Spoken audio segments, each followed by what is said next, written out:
आज महाराष्ट्रातील पडदा चित्रपटगृहांची परिस्थिती या संदर्भात माननीय सांस्कृतिक मंत्री श्री आशिष शेलार साहेब यांची राष्ट्रवादी काँग्रेस पक्षाचे सांस्कृतिक विभागाचे अध्यक्ष बाबासाहेब पाटील आणि सर्व कलावंत सहकाऱ्यांनी भेट घेतली।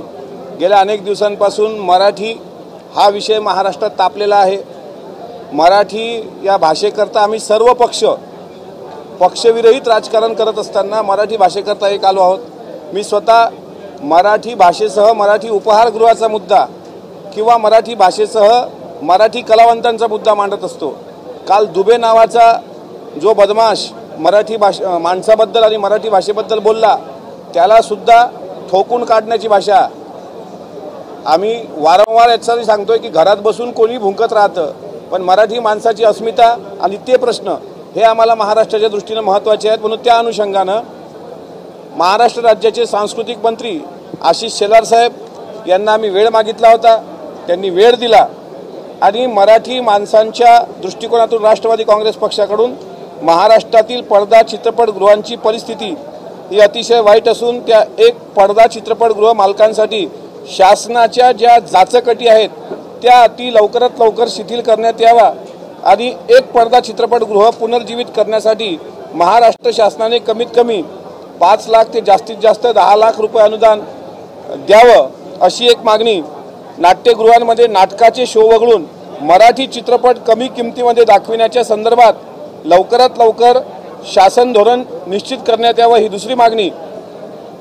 माननीय एकनाथराव शिंदे साहेब मुख्यमंत्री असताना अनेक जाती धर्मांसाठी आणि विविध घटकांसाठी नव्यानं महामंडळ स्थापन केली होती। त्यामध्ये महाराष्ट्रातील लोककलावंतांसाठी कुठलेच महामंडळ नसल्या कारणाने ज्येष्ठ लावणी सम्राज्ञी स्वर्गीय विठाबाई नारायणगावकर आर्थिक विकास महामंडळ हे महाराष्ट्रातील लोककलावंतांकरता स्थापन करण्यात यावे अशी सुद्धा मागणी आज सांस्कृतिक विभागाकडून करण्यात आलेली आहे। त्याचप्रमाणे तमाशा कला पंढरी असलेले पुणे जिल्ह्यातील नारायणगाव येथे तमाशा सम्राज्ञी विठाबाई नारायणगावकर यांचे शासनाच्या महसुलीच्या जमिनीत शासनाने एखादी जागा देऊन त्या ठिकाणी स्मारक करावं अशी एक मागणी आहे। त्याचबरोबर महाराष्ट्र शासनाकडून कान्स, गोवा, बर्लिन अशा 10 राष्ट्रीय आंतरराष्ट्रीय महोत्सवामध्ये जे मराठी चित्रपट पाठवले जातात त्या चित्रपटांच्या अनुदानाच्या वर्गामध्ये डायरेक्ट समावेश करण्यात यावा आणि पुरस्कार मिळाल्यानंतर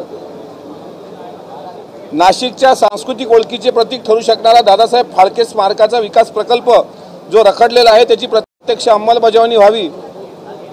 मुंडेगाव तालुका इगतपुरी नाशिक येथे प्रस्तावित चित्रनगरी प्रकल्पाकरता 127 एकर जमीन ही जमीन मुंबईपासून 2 ते 2.5 तासाच्या अंतरावर आहे।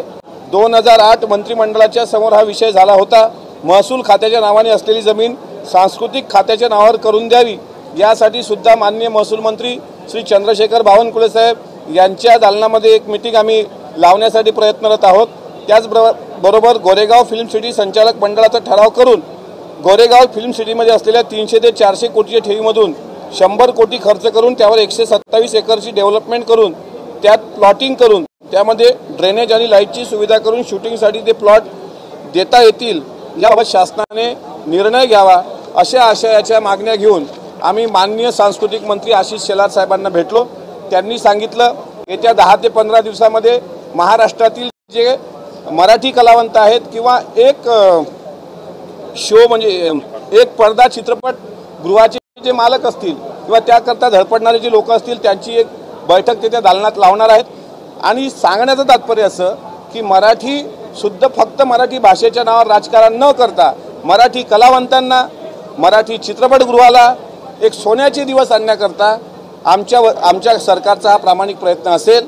त्याकरता सर्व कलावंत आज पुण्यावरून आलेत आणि त्यांचं माननीय आशिष शेलार साहेबांनी शांततेने ऐकून घेतलं, निवेदन स्वीकारलं।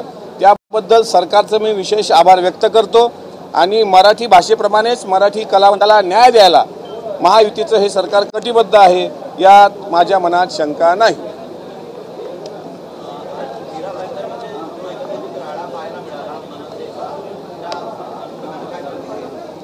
मीरा भाईंदरमध्ये मारवाडी कायदा सुव्यवस्थेच्या दृष्टीने ती परवानगी काढली असावी, पण मी पूर्वी सांगितलं की मराठी भाषेकरता, मराठी माणसाच्या एकत्रीकरणाकरता, मराठी माणसाच्या संरक्षणाकरता आम्ही पक्षीय मतभेद विसरून आम्ही सगळे एक आहोत. जो कोणी मराठीच्या बाबतीत अपशब्द वापरेल, स्वतः भारतीय जनता पार्टीच्या खासदारांनी दुबेनी ती भूमिका मांडल्यानंतर काल आशिष शेलार साहेब जे भाजपचे ज्येष्ठ नेते आहेत आणि सांस्कृतिक विभागाचे मंत्री आहेत त्यांनी त्याबाबत खुलासा केलेला आहे. त्यामुळे मराठी माणूस म्हणून आम्ही एकत्र आहोत. मीरा भाईंदरमध्ये एका मारवाडी व्यावसायिक यांना मारहाण झाल्यानंतर सर्व बांधव एकत्र आले, तसं मराठी बांधवांनी सुद्धा एकत्र यावं, एवढंच काय, आणि कायदा सुव्यवस्थेचा प्रश्न निर्माण होणार नाही याकरता सरकारने घेतलेली ती काळजी होती.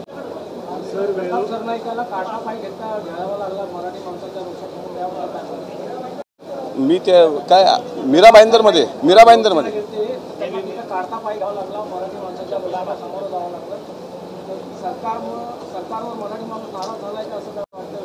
नाही, असं नाही. शेवटी एखादं आंदोलन होत असेल किंवा अशा काही गोष्टी होत असतील तर त्यावेळेस जनतेच्या भावना तीव्र असतात.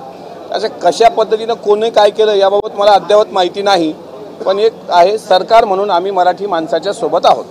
सर, वेळोवेळी आरोप केले जातात की अर्थ मंत्रालय कुणाला निधी देत नाही. काल भास्कर जाधवांनी सुद्धा विधानसभेत असा आरोप केला की अर्थमंत्र्यांकडून आम्हाला निधी देत नाही, आमच्या मतदारसंघात पैसे मिळत नाही. त्याबद्दल माननीय अर्थमंत्री, प्रत्येक आमदाराला आता स्थानिक आमदार विकास निधी तर येतच असतो, तो त्याचा हक्क आहे.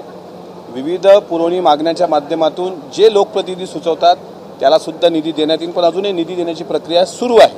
आता विरोधक म्हणून अर्थ खात्यावर काही आजचेच आरोप होत आहेत असं नाही. याही पूर्वी अनेकांनी, सत्तेतल्या लोकांनी पण त्या ठिकाणी आरोप केले होते, पण अर्थमंत्र्यांनी अन्याय केला हे कोणी सिद्ध करू शकत नाही. अर्थमंत्र्यांचं काम व्यवस्थित करत आहेत. भास्करराव जाधव तेच बोलू शकतात, भास्करराव जाधव दुसरं काय म्हणतील. आणि शेवटी त्यांना निधी सत्तेतले आमदार सुद्धा महायुतीच्या अर्थमंत्र्यांनी ज्यावेळेस मागण्या करतात सत्तेतले आमदार, त्यावेळेस सुद्धा त्यांना रीतसर निधी मिळतो. त्यामुळे भास्कर जाधव साहेबांनी नाराज होण्याची आवश्यकता नाही. ते जास्त नाराज असतील तर त्यांनी आमची वैयक्तिक भेट घ्यावी.